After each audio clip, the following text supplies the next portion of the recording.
या सूरह कहफ आयत 60। और वो वक्त याद करो जब मूसा ने अपने साथी खादिम से कहा, मैं चलता रहूंगा यहाँ तक के 2 दरियाओं के मिलने की जगह पहुंच जाऊं या फिर बहुत तवील सफ़र कर लो। आयत 61। फिर जब दोनों उस जगह पहुंचे जहां 2 समंदर मिलते हैं तो इन्हें अपनी मछली याद न रही और वो मछली फिसल कर समंदर में चली गई।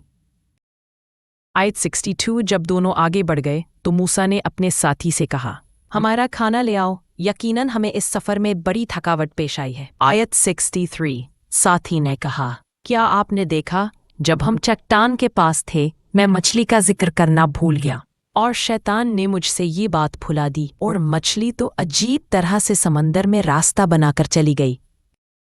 आयत 64। मूसा ने कहा, बस यही तो वो जगह थी जिसको हम तलाश कर रहे थे। फिर दोनों अपने कदमों के निशानात पर वापस पड़ते।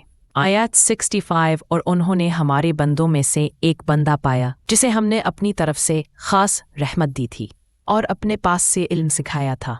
यही खिज़र थे।